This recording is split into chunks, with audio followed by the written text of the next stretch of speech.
Hi, everybody. It's my turn for the Daily Word, and I've been assigned Acts 14 through 19 to bring a devotional to everybody.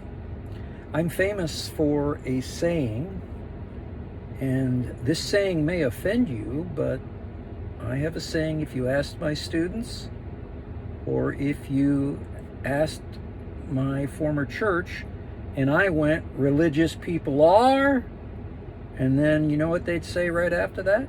Religious people are nuts. N-U-T-Z. Now, if that offends you, know that there's a whole bunch of religious people,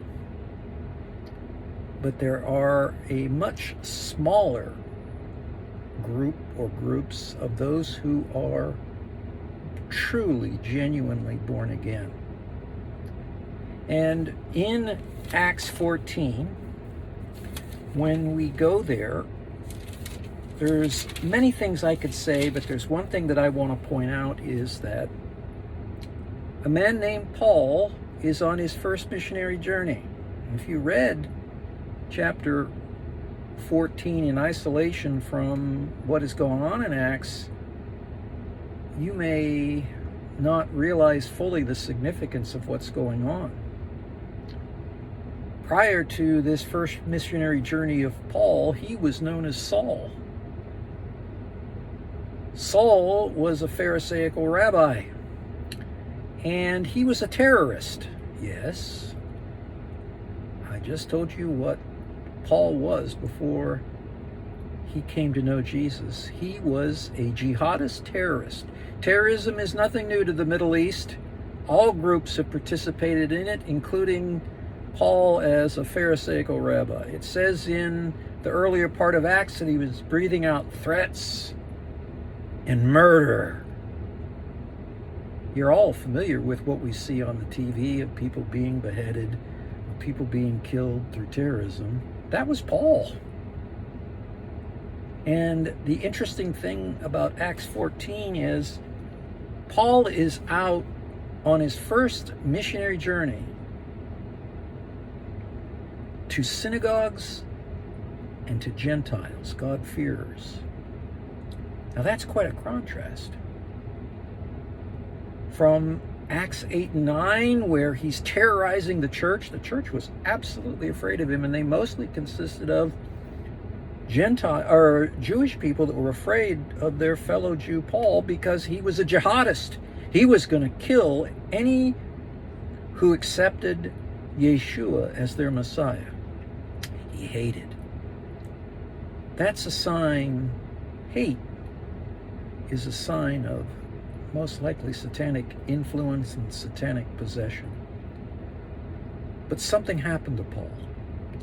And he is on his first missionary journey now, and a miraculous thing happened in Acts 9.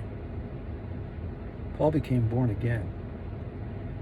Now, there's a lot of people that talk about being born again, but they play down the truly miraculous nature of what God does in the life, in the soul, in the spirit of a person who is born again. One of the marks of the fruit of the new birth is that of love. Love for all sinners. Do you have a love for sinners? That's what the miracle of the new birth gives. A love for fellow Christians, but also a love for sinners. Paul, on this first missionary journey in Acts 13 and 14, has gone, proclaimed Jesus. Synagogues beat him up, threw him out, stoned him. What happened from a jihadist to someone that was being abused and so loved, not only his fellow Jews, but he loves those dirty, uncircumcised, unclean Gentiles, and he's willing to be killed to reach them for the gospel of the Lord Jesus Christ. So the one thing I want you to note in Acts 14 is Paul, who used to be Saul, is now miraculously born again and changed. And I want to make one application. Churches are being flooded with critical race theory, and it uses guilt for the past. The only way that Christians can truly be united and solve any racial distinctions is to know the miracle of the new birth, where Saul, now Paul, loves all races and wants to reach them for Jesus Christ.